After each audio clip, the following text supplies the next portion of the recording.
যেভাবে লেখা আছে আমি সেভাবেই পড়ছি। প্রিয় রাসেল ভাই, আসসালামু আলাইকুম। জিজ্ঞেস করলাম না আপনি কেমন আছেন, কারণ আমি জানি সব সময় আপনি ভালোর তলে থাকেন। আর কথা না বাড়িয়ে ঘটনায় গেলাম। ঘটনাটা 2003 সালের মাঝামাঝি নীলফামারী জেলার চরের হাট নামক একটি জায়গায় ঘটে। যার সাথে ঘটনাটা ঘটে তার নাম ছিল রুদ্র। রুদ্র ভাই আমাকে যেভাবে ঘটনা বলেছেন ঠিক সেভাবে আমি গুছিয়ে লেখার চেষ্টা করছি।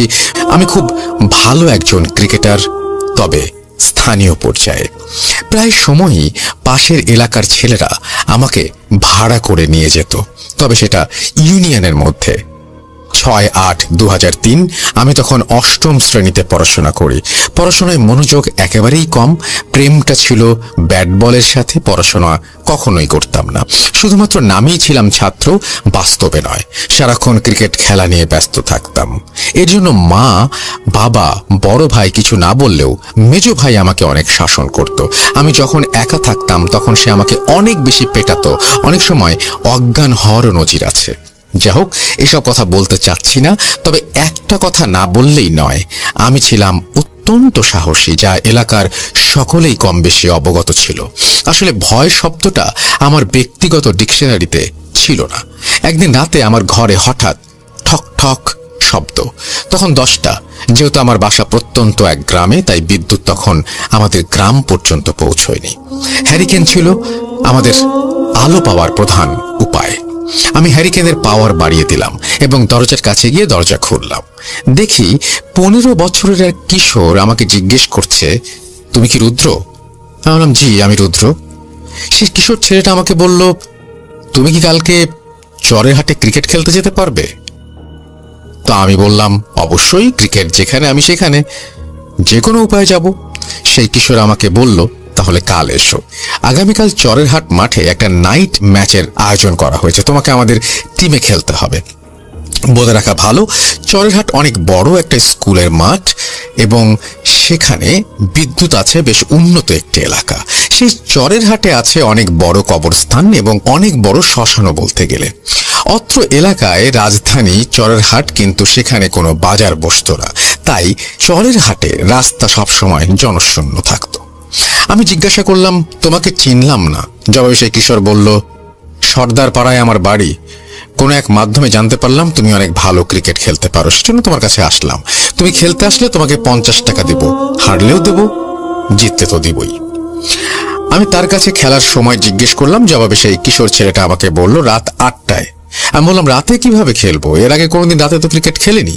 রাতে খেলা হয় টিভিতে, কিন্তু গ্রামে কিভাবে সম্ভব? সে কোনো জবাব দিল না, শুধু বলল, যথাসময়ে আসার চেষ্টা করো। যাই হোক, পরের দিন সন্ধ্যায় আমি একটা সাইকেলে করে চরের হাটের দিকে যাত্রা করি। প্রায় 3 কিলোমিটার রাস্তা। আমি আমার মতো গুনগুন করে গান গাইতে গাইতে সাইকেল চালাচ্ছিলাম। হালকা কুয়াশা ছিল। মনে মনে চিন্তা করছি, এই কুয়াশার রাতে কিভাবে খেলা হবে। এসব ভাবতে ভাবতে 2 কিলোমিটার রাস্তা অতিক্রম করার পর একটা পুরনো বাঁশের ব্রিজের ওপরে উঠলাম। ব্রিজের আশেপাশে তেমন কোনো বাড়ি ঘর নেই এবং চারিদিকে বালিতে ভরা। যেহেতু শীতের সময়, তাই পানি নেই। বর্ষাকালে অনেক বেশি পানি থাকে। ব্রিজের ওপরে দেখি আনুমানিক 50 বছরের একজন বয়স্ক মানুষ ব্রিজের মাঝখানে দাঁড়ানো। আমি সাইকেলের বেল দিলাম, কিন্তু উনি সাইড দিলেন না। বাধ্য হয়ে আমি সাইকেল দাঁড় করালাম। কিছু বলার আগে লোকটা জিজ্ঞেস করছে, চরের হাটে যাচ্ছ নিশ্চয়ই? আমি বললাম, জি আঙ্কেল। উনি বললেন, ওদিকে যেও না তুমি।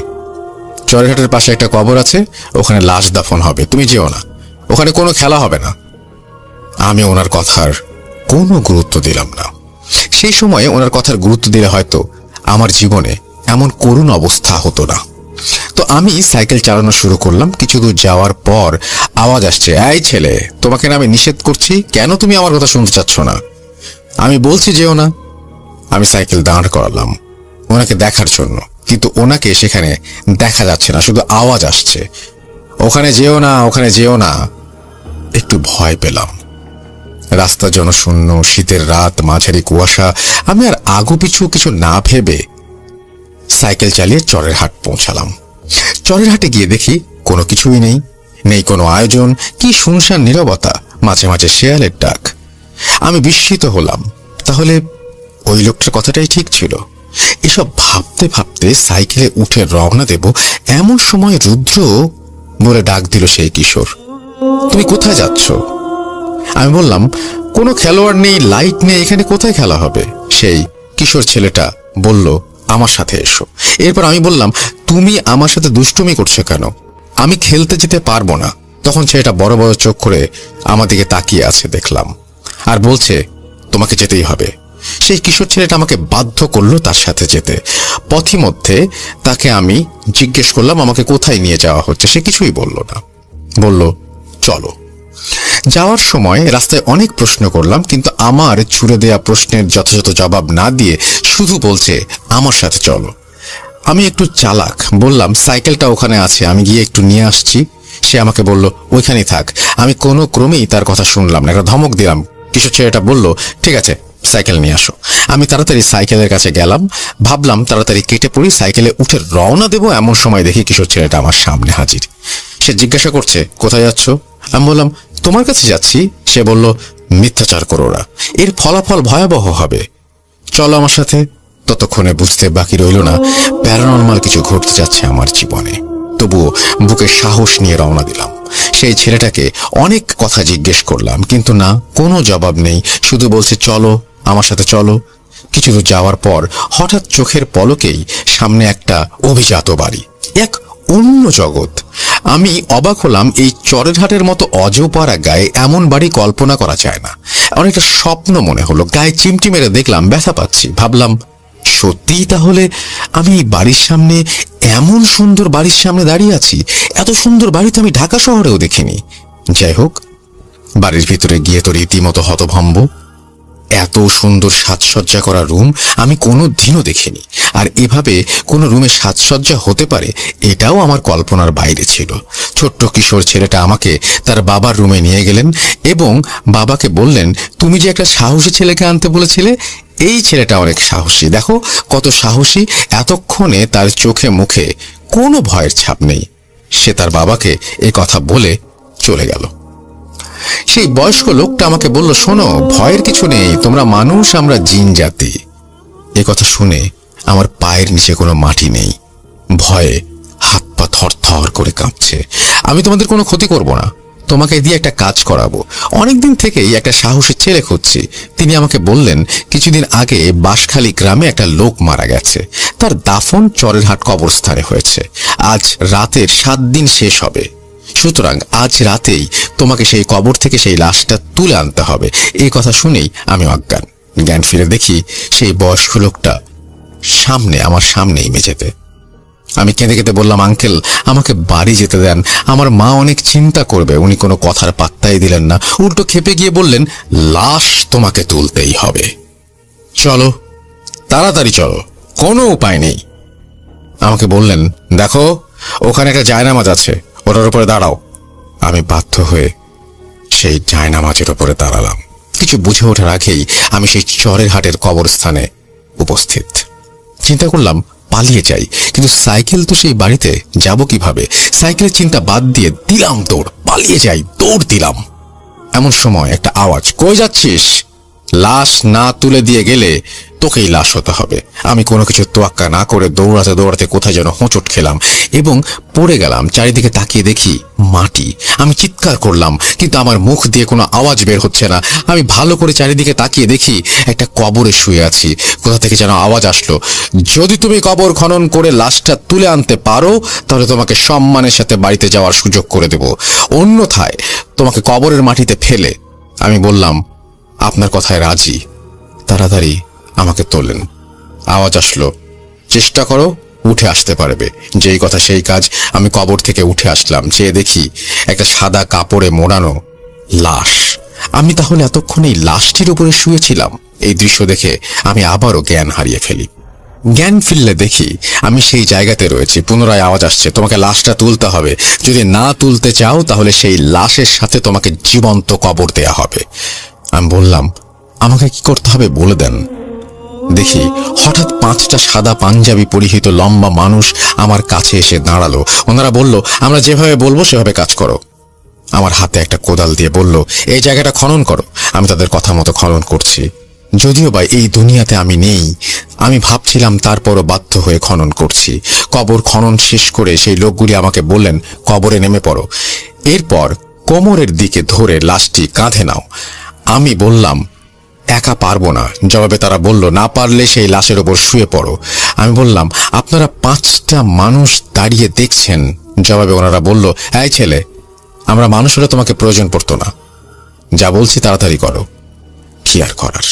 তাদের কথা মতো লাশের কোমর ধরে কাঁধে তুলে সেই মুহূর্তে লাশ থেকে অনেক সুন্দর ঘ্রাণ বের হচ্ছে, এবং আমার কাছে মনে হচ্ছে সদ্য দাফন করা হয়তো কোনো লাশ, অথচ লাশটি 7 দিন আগে দাফন করা হয়েছে। যাই হোক, লাশটি কাঁধে নিয়ে উপরে উঠতেই দেখি লাশের কফিন নিয়ে কয়েকজন দাঁড়িয়ে আছেন, এবং তারা বললেন, এই কফিনের উপর লাশটি রেখে দাও। আমি তাদের কথা মতো কাজ করলাম। এরপর দেখি অনেক সাদা পাঞ্জাবি এবং টুপি পরিহিত অনেকগুলো মানুষ সারিবদ্ধ হয়ে দাঁড়িয়ে আছে, নামাজের কাতারের মতো করে।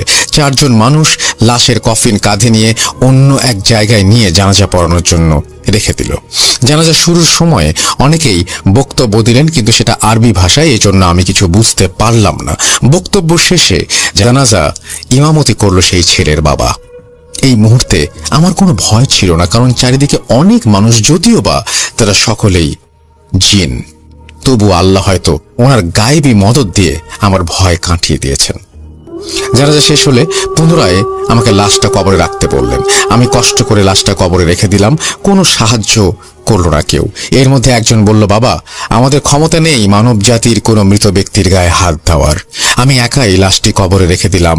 আমার চারপাশে অসংখ্য মানুষ দোয়া কালাম পড়ছে, কিন্তু তাদের হাত দিয়ে কোনো কাজ করছে না। তবে সেই মুহূর্তের কথা ভাবলে মনে হয় কোনো এক অদৃশ্য শক্তি আমাকে সাহায্য করেছে, না হলে সেই একাই একটা লাশ কবর থেকে তুলে পুনরায় সেটা কবরে স্থাপন করা আমার পক্ষে সম্ভব ছিল না। যে কাজ 5-6 জন মানুষ মিলে করে, সেটা কিভাবে একাই সম্পন্ন করলাম আমি জানি না। এই একাই মাটি চাপা দিয়ে দাফন সম্পন্ন করলাম। লাশ দাফন শেষে আমি আমার আশেপাশে যে সকল মানুষ ছিল, মুহূর্তে তারা লাপাত্তা, একটা মানুষও নেই আমার আশেপাশে। সেই মুহূর্ত থেকে আমার অনেক ভয় হচ্ছিল। ভয় আর ভয়, সেই সন্ধ্যা থেকে ভয়ই শুরু হয়েছে। ভয় পেয়ে কি লাভ, বেঁচে আছে এটাই বড় কথা। যেই কথা সেই কাজ, গাইবি আওয়াজ, একটু সামনে যাও, তোমার সাইকেল আছে, সেটা নিয়ে বাড়িতে চলে যাও।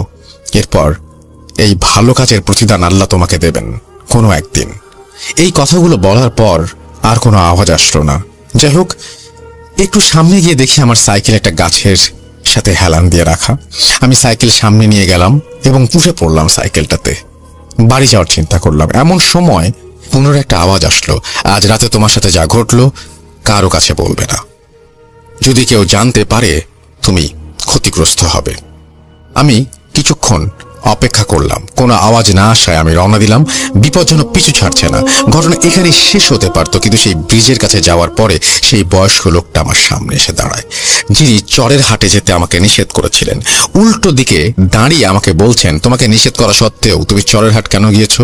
আমি বললাম, ভুল হয়েছে, বুঝতে পারিনি। উনি আমাকে বললেন, তোমার কোনো ক্ষমা নেই, আজ তোমার শেষ রাত। একথা বলেই মুহূর্তে তার আকৃতি পরিবর্তন করে সেই মুহূর্তে সেই বয়স্ক লোকটা মাথা ছিল না এবং চোখ দুটো বুকের ওপর, এবং হাত ছিল একটা পা। এটা দিয়ে সে বিকট চিৎকার করে আমার দিকে তেড়ে আসছে এবং বলছে, এটাই তোর শেষ রাত, মৃত্যুর জন্য প্রস্তুত হরে মানব সন্তান। এই কথাগুলো যে কি পরিমাণ ভয়াবহ ছিল তা আমি ছাড়া উপলব্ধি করার ক্ষমতা আর অন্য কারণেই। সেই ভয়ানক কথা এবং দৃশ্য দেখে আমি অজ্ঞান হয়ে যাই এবং সেই সাথে আমার জীবনের কালো রাতের সমাপ্তি ঘটে। পরের দিন আমি আমাকে বিছানায় আবিষ্কার করি। দেখি আমার কাছে আমার মা বাবা বসে আছে এবং বাড়িতে অনেক মানুষ, অনেক দূর থেকে বড় বড় কবিরাজগণ এসেছেন। তারা আমার জ্ঞান ফেরার অপেক্ষায় আছেন। আমার বাবাকে এবং আমার মাকে কবিরাজগণ বলেছিলেন তার জ্ঞান ফেরার পর কোনো কিছু জিজ্ঞেস না করতে। যাই হোক, যেই কথা সেই কাজ। মা বাবা আমাকে কোনো কিছু জিজ্ঞেস না করে সরাসরি কবিরাজদের জ্ঞান ফেরার বিষয়টি জানলেন। 4 জন কবিরাজ আমার কাছে এসে জিজ্ঞেস করলো আমি ব্রিজের ওপর কিভাবে গেলাম। আমি কবিরাজগণকে সবকিছু খুলে বললাম। তারা একথা শুনে হতভম্ব হয়ে গেল। আমি বললাম, এসব কাজ কিভাবে করতে সক্ষম হলাম? মাত্র 14 বছরের একটা কিশোরকে এত কিছু কিভাবে সম্ভব হলো? যাই হোক, তখন কবিরাজগণ একটা ঘটনার কারণ উদ্ঘাটন করার সিদ্ধান্ত গ্রহণ করলেন। তুলারাশির কাউকে নিয়ে আসতে বললেন। অনেক খোঁজাখুঁজির পর একটা 25 বছরের যুবকের সন্ধান পাওয়া গেল। তার ওপরেই কবিরাজগণ জিন ভর করানোর সিদ্ধান্ত গ্রহণ করলেন এবং অনেক মন্ত্র পাঠ করে সেই যুবকের গায়ে জিন ভর করালেন। কবিরাজগণ যখন নিশ্চিত হলেন তিনি জিন হাজির করতে পেরেছেন, সেই জিনের কাছে জানতে চাইলেন এই ছেলের সাথে কেন এসব ঘটনা ঘটলো। প্রথমে কিছু বলতে চাচ্ছিল না। কবিরাজগণ জানতে চাইলেন তুমি কেন বলতে চাচ্ছ না। জবাবে জিনটি বলল তারা অনেক শক্তিশালী, আমি যদি বলে দেই তাহলে আমার ক্ষতি হবে। ঠিক তখনই কবিরাজের কাছে থাকা মোটা লাঠি দিয়ে বেধড়ক তাকে পেটানো শুরু করলো এবং বোতলে ভরে রাখার হুমকি দিলে তখন সেই জিন সব বলতে রাজি হয়। সেই জিন বললেন 7 দিন আগে বাঁশখালী নামক একটা এলাকায় একজন লোক মৃত্যুবরণ করেছিলেন। সে ছিল খুব পরহেজগার এবং ভালো মানুষ, আর ওনার জানাজায় ইমাম সাহেব ভুল করেছিলেন বিধায় জিনরা সিদ্ধান্ত নেয় আবার জানাজা পড়ানোর। কিন্তু একটা বিপত্তি, জিনেরা কখনো কবর থেকে লাশ তুলতে পারে না। তাই একজন সাহসী মানুষ খুঁজছিল। অনেক খোঁজাখুঁজির পর রুদ্রকে পায় এবং অনেক কৌশলে তাকে চরেরহাট কবরস্থানে নিয়ে যেতে সক্ষম হয়। তবে যারা রুদ্রকে ব্যবহার করেছে তারা রুদ্রর কোনো ক্ষতি করেনি। একটা খারাপ জিন, যিনি চাচ্ছিলেন পুনরায় সেই লাশের জানাজা না হোক এবং এই জন্যই রুদ্রকে মারতে চেয়েছিল, সেই জিনগুলো এসে তাকে রক্ষা করে এবং সকাল পর্যন্ত তারা পাহারা দেয় এবং রুদ্র আজ বেঁচে আছে, অন্যথায় সেদিনই তাকে মরে যেতে হতো। ওদের কারণেই বেঁচে আছে। যাই হোক, এরপর কবিরাজগণ সেই যুবকের শরীর থেকে জিন নামিয়ে নেয়। পরবর্তী সময়ে আমাকে কিছু তাবিজ দেয় এবং আস্তে আস্তে আমি স্বাভাবিক হই। সম্মানিত লিসেনার্স, ঘটনাটা আমার সাথে ঘটেনি, রুদ্র নামক এক ব্যক্তির সাথে ঘটে যাওয়া ঘটনা। তিনি আমাকে যেভাবে বলেছেন আমি সেইভাবে টাইপ করে। আসসালামু আলাইকুম। আশা করছি আজকের এপিসোডের প্রথম ঘটনাটি সকলের কাছে ভালো লেগেছে। যদি ঘটনাটি ভালো লেগে থাকে তাহলে অবশ্যই নিচে লাইক বাটনটি চেপে দিবেন এবং ঘটনাটি কেমন লাগলো কমেন্টের মাধ্যমে জানাতে ভুলবেন না। আর এখনো পর্যন্ত যারা ঘটনাটি শুনছেন, যদি সাবস্ক্রাইব না করে থাকেন অবশ্যই সাবস্ক্রাইব বাটনটা ক্লিক করে দিবেন আর বেল আইকনটা চেপে দিবেন, কারণ আমরা প্রতিনিয়তই আপনাদের জন্য নতুন নতুন ভয়ের ঘটনা নিয়ে হাজির হয়ে থাকি। আর আপনাদের সাথে যদি এরকম ঘটনা ঘটে থাকে তাহলে অবশ্যই আমাদেরকে শেয়ার করতে পারবেন ইমেল অথবা হোয়াটসঅ্যাপ নাম্বারে। আমাদের ইমেল আর হোয়াটসঅ্যাপ নাম্বার নিচে ডেসক্রিপশনে দিয়ে দেওয়া হলো। চাইলে আপনারা লিখে অথবা রেকর্ড করে আমাদেরকে ঘটনা পাঠাতে পারবেন। তো চলুন আর কথা না বাড়িয়ে চলে যাই আমাদের আজকের পর্বের দ্বিতীয় ঘটনায়। এখন যার ঘটনা আমরা শেয়ার করব, ওনার ঘটনা কিন্তু আমরা আগেও শেয়ার করেছি। উনি হলেন মোহাম্মদ শুভ ভাই। ওনার বাড়ি মুন্সিগঞ্জ জেলার টুঙ্গিবাড়ি উপজেলার কোনো একটি গ্রামে। আর আজকে যে ঘটনাটি উনি আমাদের সাথে শেয়ার করেছেন, এই ঘটনাটি ওনার নানার সাথে ঘটে যাওয়া একটি ঘটনা। মূলত এই ঘটনাটি উনি ওনার নানার মুখ থেকে শুনেছেন। এই ঘটনাটি সময়কাল আনুমানিক 1965 বা 70 সালের মধ্যে। তবে এই সালটা ঠিক মতো বলা যায় না, তবে যেই বছর এই ঘটনাটি ঘটে ওই বছর ওনার নানা নতুন বিয়ে করেছিলেন। ঘটনায় যাওয়ার আগে ওনার নানার বাড়ির বর্ণনাটা দেওয়া খুব দরকার, কারণ ঘটনা বুঝতে আপনাদের সুবিধা হবে। ওনার নানার বাড়িটা তো ছিল মূলত বিলের মাঝে এবং বাড়িটার যে পশ্চিম দিক, এই পশ্চিম দিকের এই অংশটা জঙ্গল টাইপের ছিল এবং এই জঙ্গল টাইপের একটা জায়গায় ভয়ানক বাঁশঝাড় ছিল এবং একটা পাশে ওই বাড়ির পারিবারিক কবরস্থান ছিল এবং একটা জায়গায় ওই বাড়ির যেই ল্যাট্রিনের ব্যবস্থা ছিল ওই সময় ওইটা ছিল। তখনকার সময় তো এখনকার মতো আর এত আধুনিক বাথরুম ছিল না, তখন শুধু একটা বাঁশ দিয়ে কোনো রকম মাচা টাচা বানিয়ে নাকি ওই সময় তারা ব্যবহার করত। যাই হোক, আর বাড়িটা যে উত্তর দিকে আরো একটা বাড়ি, আর এই দুই বাড়ির মাঝখান দিয়ে ছোট্ট একটা খালের মতো বয়ে গেছে। এই খালটাকে ওই জায়গাতে জান হিসাবে সবাই বলে। আর ওই বাড়িটার যেই পাশটা ওনাদের বাড়ির সাথে, ওই পাশটাও নাকি অনেক ঝোপঝাড় জঙ্গল দিয়ে ভয়ঙ্কর টাইপের। বড় বড় ঝোপঝাড় ছিল, একটা তাল গাছও ছিল বিশাল বড়। এই সব কিছু মিলিয়ে ওই পরিবেশটাও একটা ভয়ঙ্কর পরিবেশ হয়ে যেত রাতের বেলা। আর বাড়ির যেটা পূব দিক, এই পূব দিকটা হলো বাড়ির সামনের দিক। এই দিক দিয়ে বাড়িতে প্রবেশ করার রাস্তা ছিল। মূলত তখনকার সময় তো রাস্তা বাঁধানো ছিল না, জমির যে আইল এটাই ছিল রাস্তা আর কি। বাড়িটার যে দক্ষিণ দিক, এই দক্ষিণ দিকে আর কোনো কিছু ছিল না, ওইদিকে পুরো বিল ছিল। তো যাই হোক, এখন আসি ঘটনায়। ঘটনাটা যেই দিন ঘটে ওই দিন ওনার নানার পেট খারাপ হয়। তো মাঝরাতে ওনার নানার প্রকৃতির কাজ সারতে বাইরে যাওয়ার খুব প্রয়োজন হয়। তখন আনুমানিক রাত 12টা 12:30 হবে। তো ওই নানা চিন্তা করলেন এত রাতে ওই পশ্চিম দিকের ওই টয়লেটের মধ্যে না গিয়ে, যেহেতু ওই দিকটা জঙ্গল টাইপের, এর জন্য উনি ওই দিকে না গিয়ে বাড়ির পূব দিকে একটা ছোট্ট ঝোপঝাড়ের মতো ছিল আর একটা ছোট পুকুর ছিল। উনি চিন্তা করলেন যে ওই জায়গাতে আপাতত কাজটা সেরে ফেলবেন। তো যেই চিন্তা সেই কাজ। উনি কি করলেন, নানুকে না ডেকে একা একা বের হয়ে গেলেন, যেহেতু জঙ্গলের ওই পাশটাতে যাবেন না। তো উনি ওনার কাজ শেষ করলেন। কাজ শেষ করে ঘরে ফেরার সময় পিছন ফিরে ঘুরে 4-5 কদম এগিয়েছেন। এই সময়ে ওনার কাঁধে একটা হাত উনি অনুভব করেন। উনি তো বেশ ঘাবড়ে ওঠেন, কি ব্যাপার, কে এত রাত করে, আর এখানে তো মানুষও ছিল না, হঠাৎ কি এটা। উনি পিছন দিকে তাকিয়ে দেখেন পূর্ণিমার চাঁদের আলোতে একটা বড় একটা অবয়ব, আবছা মানুষের আকৃতিতেই, কিন্তু এটা অনেক বড়। এইটা দেখে ওনার বুক তো ধরাস করে ওঠে। উনি ভয়ে এক চিল্লান দিয়ে ওঠেন, হক মাওলা ইল্লাল্লাহ এই বলে এক চিৎকার দিয়ে ওঠেন। ওনার চিৎকারে এদিক দিয়ে নানুর ঘুম ভেঙে যায়। নানু ওনার চিৎকার শুনে বের হয়ে দেখেন এই নানা একটা অদৃশ্য কিছুর সাথে ধস্তাধস্তি করছে। নানা কিন্তু কথা বলতে পারছে না, মনে হচ্ছে একটা অদৃশ্য কিছু নানাকে উপরের দিকে উঠিয়ে নিয়ে যাওয়ার চেষ্টা করছে। নানা ওইটাকে টেনের নিচের দিকে নামানোর চেষ্টা করছে। এরকম একটা পরিস্থিতিতে নানু চিৎকার চেঁচামেচি শুরু করেন। নানু চিৎকার চেঁচামেচি শুনে নানার পরিবারের বাকি সবাই বের হয়। বের হওয়ার পরে দেখে, তারাও দেখতে পায় যে এই অবস্থা, একটা কিছু নানাকে উপরে উঠিয়ে নেওয়ার চেষ্টা করছে। একটা সময় এক মাটি থেকে 1-1.5 হাত উপরেও তুলে ফেলেন, শূন্যে ভেসে যান নানা। এইটা দেখে ওনার নানার যে ভাই, নানার ভাই ওনাকে গিয়ে জাবড়িয়ে ধরেন আর কি, জড়ায়া ধরে টেনে তারপর ওনাকে নামান সবাই। ওনারা কিন্তু 4-5 জন মিলে ওনাকে ওইখান থেকে টেনে হিঁচড়ে ঘরের মধ্যে নিয়ে আসেন। ঘরের মধ্যে নিয়ে আসার পরে এদিক দিয়ে কিন্তু নানার এখন আর হুঁশ নাই, নানা বেহুশ হয়ে পড়ে আছে। তো সবাই দোয়া দুরুদ পরে ওই রাতে নানাকে ফু দেয়, যার ফুক করে সবাই আর ওই রাতে ঘুমায় নাই।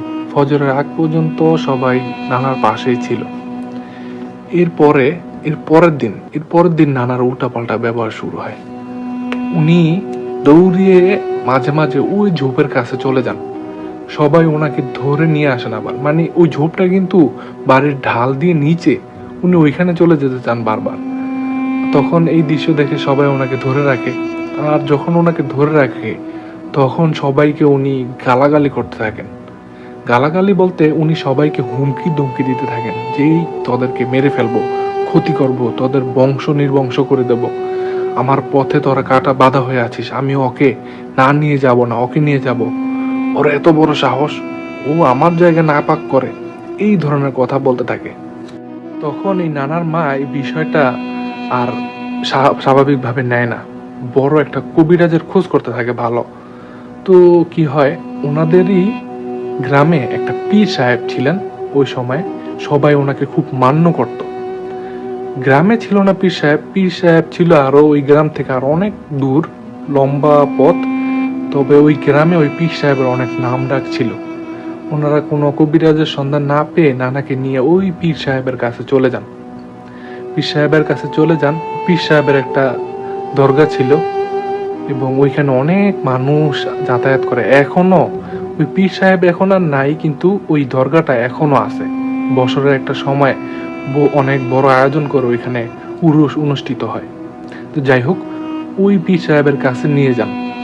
পীর সাহেবকে ওই দিনকার রাতে ঘটে যাওয়া কথা হতে শুরু করে সমস্ত কিছু খুলে বলেন। পীর সাহেব তৎক্ষণাৎ নানাকে একটু ঝাড়ফুঁক করলেন। নানাকে ঝাড়ফুঁক করানোর পরে উনি নানার শরীরে ওই জিনটাকে হাজির করলেন ওনার জানা তদবিরের মাধ্যমে।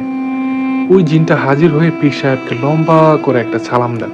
পীর সাহেবের সালাম উত্তর দিয়ে বললেন যে, সালাম তো দাও খুব বুজুর্গ মানুষের মতো, কিন্তু কর্মকাণ্ড তো তোমার বহুত খারাপ। কেন তুমি এই ছেলেটাকে ডিস্টার্ব করছো, এই ছেলেটাকে এরকম অসহনীয় যন্ত্রণা দিচ্ছ?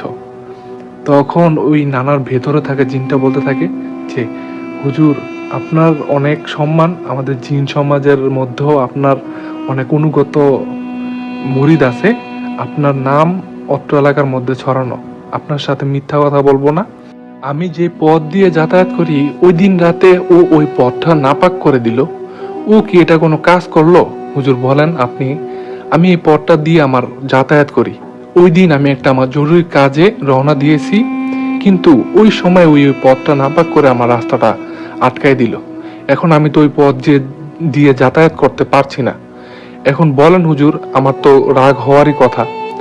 তো এই কথা বলে ওই হুজুর বলেন যে তুমি রাগ হবা? তোমাকে কি ও দেখছে যে তুমি ওইখানে আসো বা তোমার ওইটা যাতায়াত করার পথ?